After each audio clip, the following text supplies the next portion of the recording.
Good afternoon.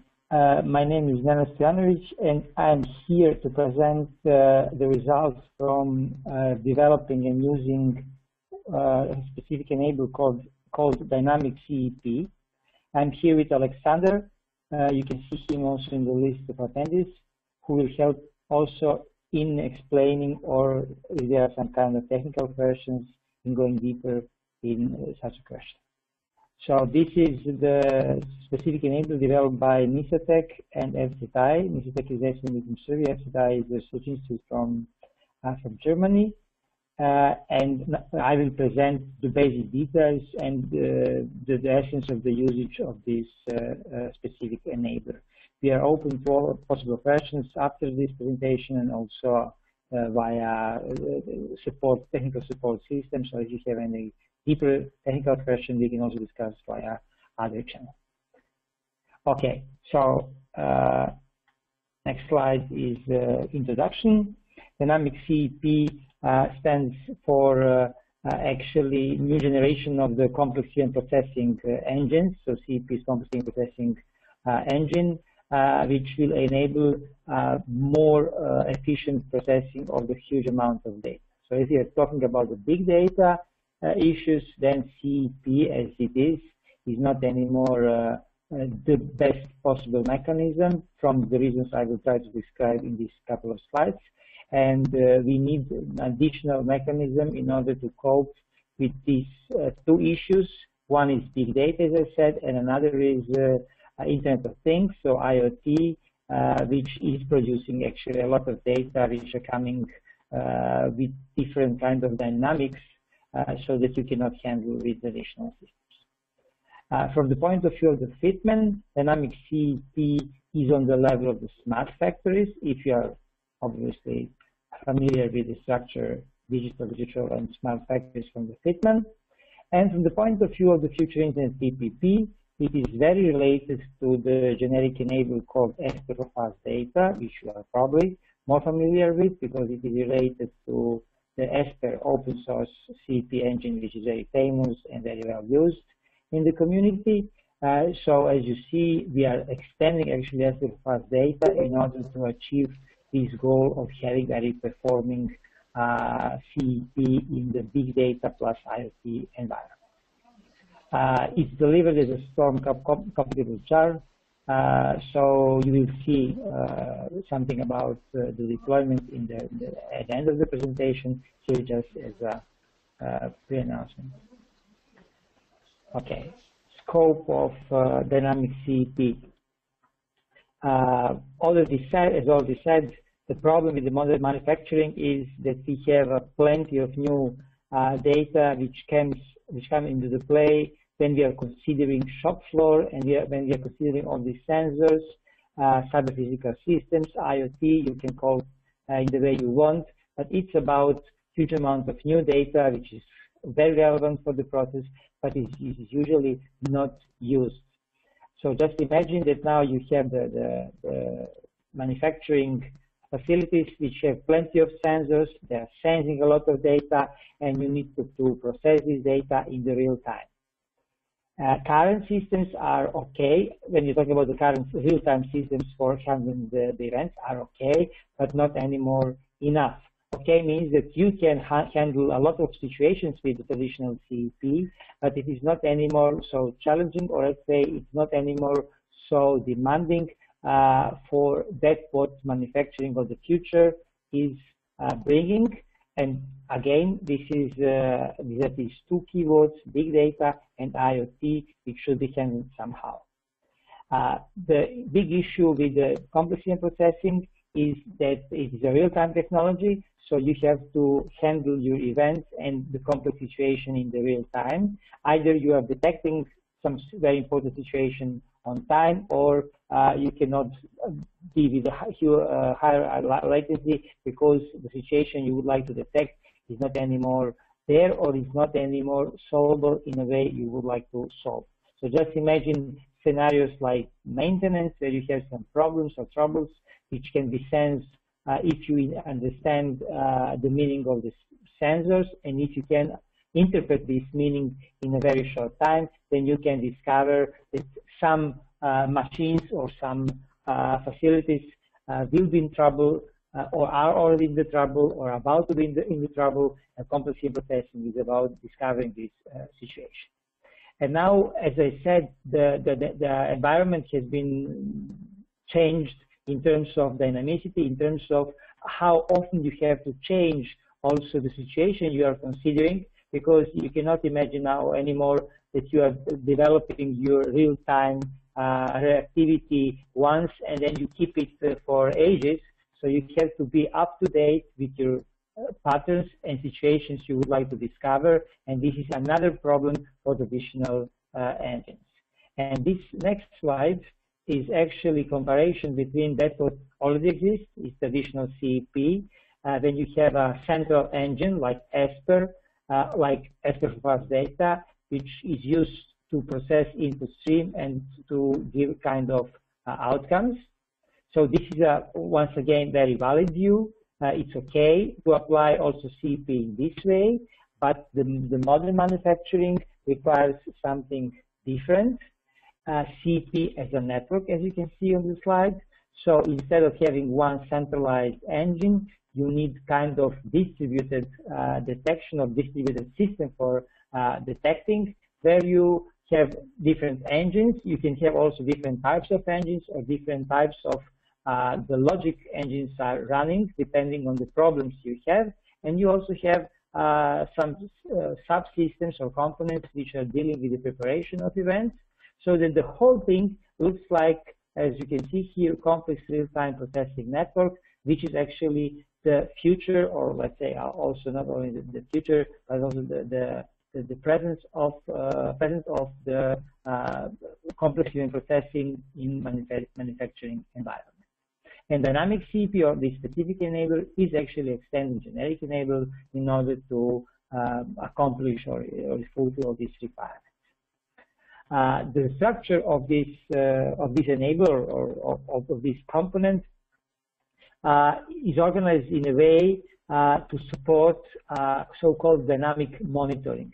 Dynamic monitoring is something what you can consider as the monitoring of KPIs, so key performance indicators, but in a dynamic way, by considering that your KPIs cannot be also remain stable for ages, but you have to consider all possible changes which are happening in the process itself or in the environment in order to adjust them.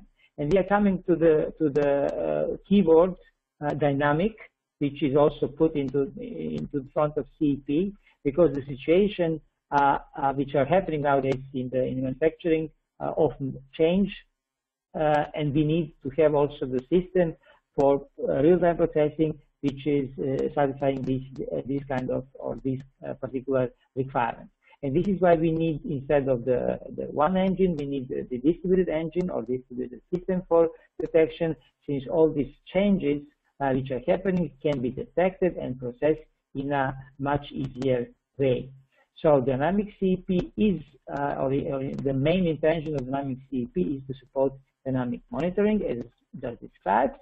And the basic structure is this real-time processing network, which can be very efficiently implemented using Storm. I don't know if you're aware or not, probably you have heard. That's what is Hadoop for the batch processing for the big data, is Storm for the real-time processing or real-time big data processing.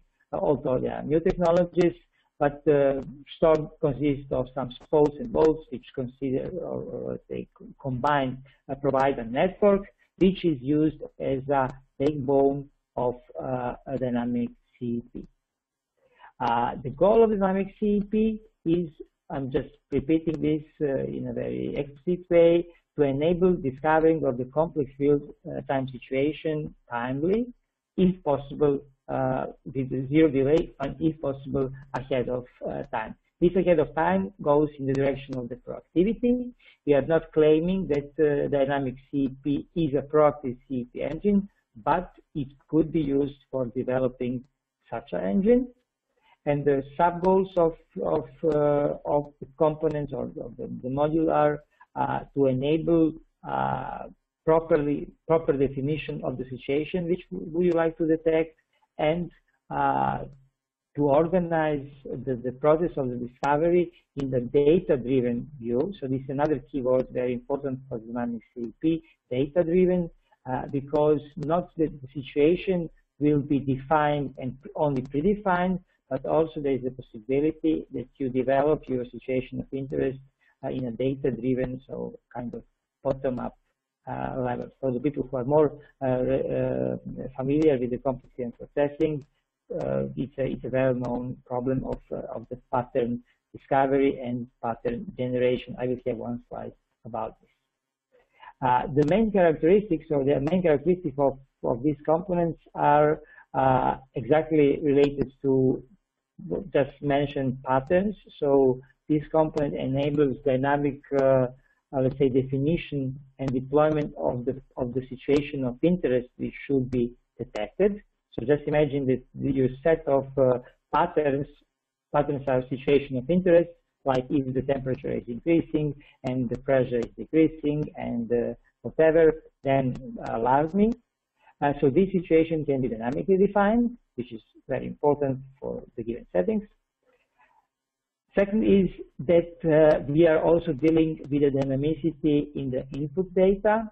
The issue is that nowadays you cannot say anymore that your input system or adapters have been defined and also will stay forever because your data sources or event sources will not change. The issue is that real-time big data means not only velocity in terms of now we have, let's say, 100,000 events per second, which is one of these 4 V's in the big data, but we also have a very high frequency of changes in these values. So we are not expecting that events will always be in the same range.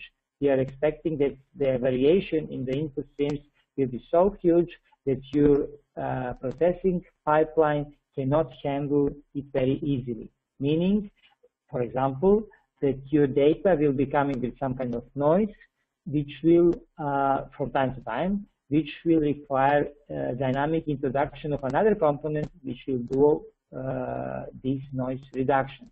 So because of the dynamicity in the data, we need also dynamicity in the way how we are processing this data. And the final advantage is that this kind of system is meant for so-called continual improvement in the detection process. So when you say a CEP or complexity processing or real-time system, once again, you cannot say, okay, I defined it and it will stay forever because of this real-time orientation. With this kind of components you are building, so we are not pretending to say that this is an enabler. Okay, so this is a component which can be used in some scenarios which are related to the continual improvement of this detection process and the situation of interest. This is the architecture. Okay, this is a slide which could be described in detailed in different ways. What is very important is that what you see as a reflection of the storm architecture. You see this, what is this? Okay, these elements in the middle, Esper4FastData both with Esper1 and GCM push bolts, which are actually bolts from the storm technology. And above them you see spouts, which is also something from the storm technology. So you see how we are building the storm structure. On the top you see sources. It can be manufacturing, shop floor, any kind of events, or it can be the broker is there in order to intermediate the access to the events. Then we have some kind of web APIs in order to disseminate all this information. Then we have the models for processing, and on the right-hand side you see the model for publishing results, GCM for publishing events on the mobile, because the whole dynamic monitoring scenario is related to the mobile workers, so they should be able to change and to deliver the results, to change patterns and inputs and to deliver results on a mobile device. In the next slides, we have detailed description, and I will go shortly to these slides. We have a description of all these components. More or less they are clear, so broker is for brokering, the sub type of components. Web API is related to or is responsible for enabling NGSI 10 interface as an NGSI 10 interface for getting data from the external future Internet PPP infrastructure. External means external to the DyCEP. And we have simple event handling spout, which is actually receiving all these events and forwarding. It's a spout forwarding to the board. So it's functionality, it's self-defined functionality in the Storm architecture. Next slide is about very important CEP components. One is Esper4FastData, which is GE, so Generic Enabler, which realize the static processing with the complex events. And Esper1 is the actual CEP engine, which is related, hosted in a vault, and which is related to enabling horizontal scaling of the whole system. So once again, there is a scenario of big data and IoT, where we have to scale or to be scalable, and this is the component put in the vault, which should enable this kind of behavior. And as I said, GCM push vault is related for this pushing of notifications. I have a couple of slides more just for information.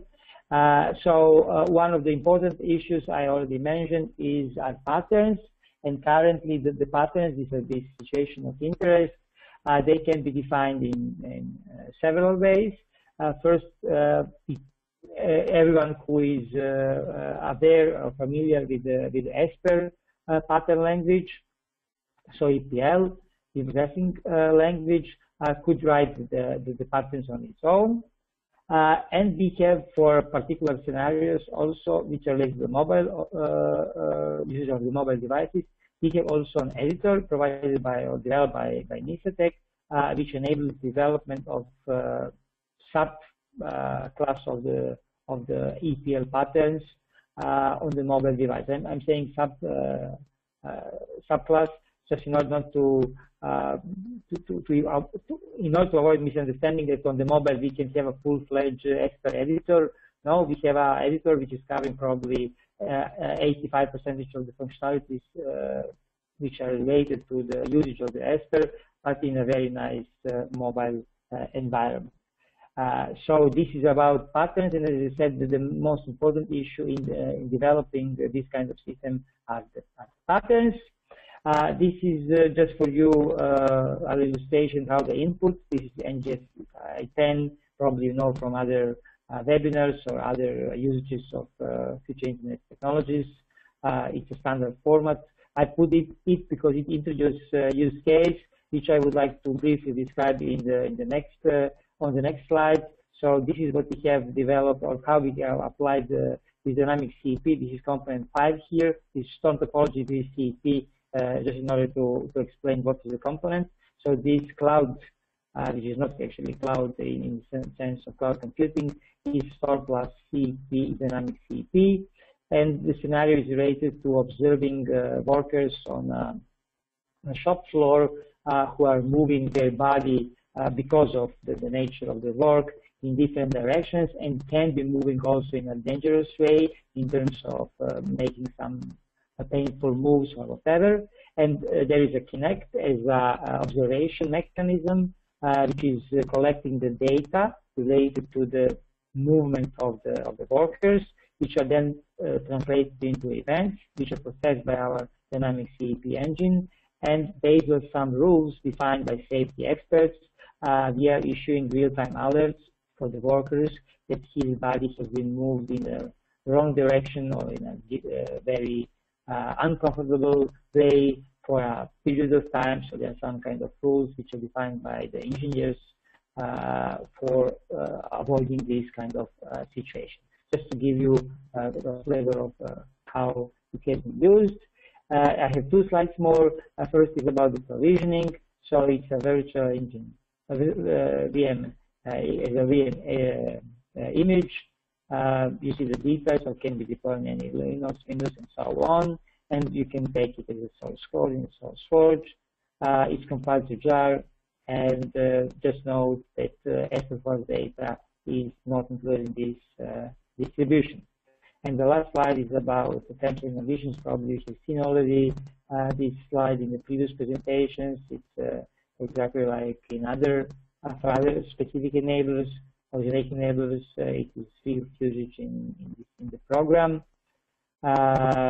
And all sources are free and open source licenses.